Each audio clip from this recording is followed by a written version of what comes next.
الوصفه اللي دايره ضجه ومخبينها عليك هذوك اللي كيبيعوا تكاوت، انا كنشوفكم. المهم الوصفه سهله بزاف البنات، كنتمنى انكم تجربوها.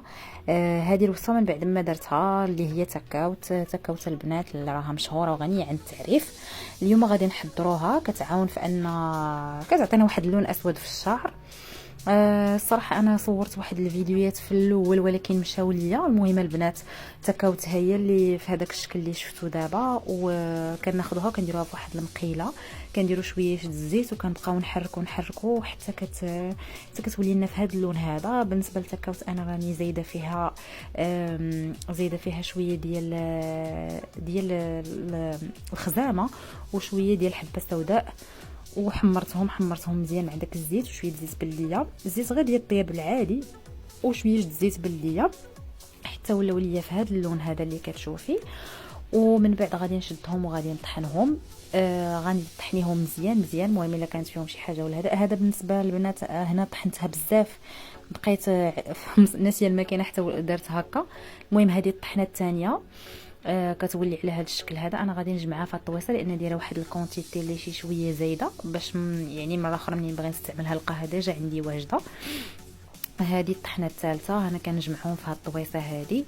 المهم كطحنيهم مزيان. انا باش غنخلطها بهذا الماء هذا عندي فيه الورد، ودايره فيه شويه ديال الخزامه وشويه ديال القرنفل، ودايره فيه الحبه السوداء زعما السانوج وشويه القرنفل. انا قلت ديجا باقي القرنفل عاودتها، المهم ماشي مشكل. صافي خليتهم حتى غلاو مزيان وطلقوا وغادي نخلط بهم الوصفه. هذا هو اللي باش قلت لكم انا الفيديو راه تمسحوا ليا. المهم هذوك حتى هما كنت مصوره ولكن تمسح ليا. هنايا احتفظت بداك الشيء اللي بقى عندي. شوفوا يديا كيفاش ولات ليا. المهم غادي تاخذوا كاسرونه ولا مقله ولا اي حاجه عندكم، غادي تخلطوا فيها هذاك الخليط.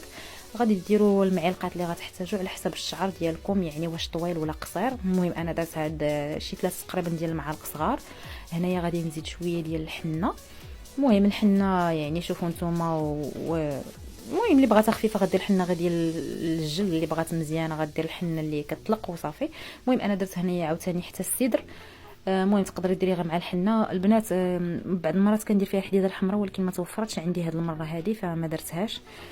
صافي كنشد هذاك الماء كنبقى نكب شويه بشويه. نتوما كتشوفوا كنحطو بعدا فوق البوطه باش يغلى مزيان. هي راه كتبقى غدا وكتعقد، وكنبقى كل مره كنزيد شويه بشويه ديال الماء حتى كتولي ليا كتغلي. المهم ها هي دابا انا كل مره كنحركها وكنزيد في الماء.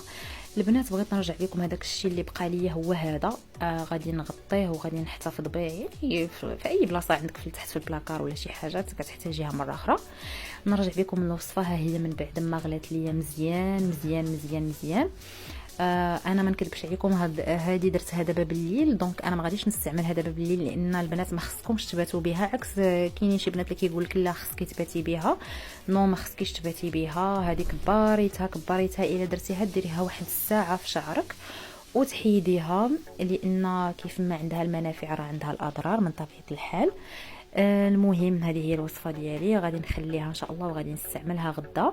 بالنسبه للبنات انا شعري ما كنغسلوش هاد الايام مؤخرا، ما بقيتش كنغسلو بشامبون عادي وليت كنغسلو بالسيدر، شامبون السيدر. انا غادي نشاركهم معكم ان شاء الله باذن الله في فيديو اخر. ما تنسيش الا عجبك الفيديو تدعميني بحركه الاكسبلور وديري لي واحد جيم.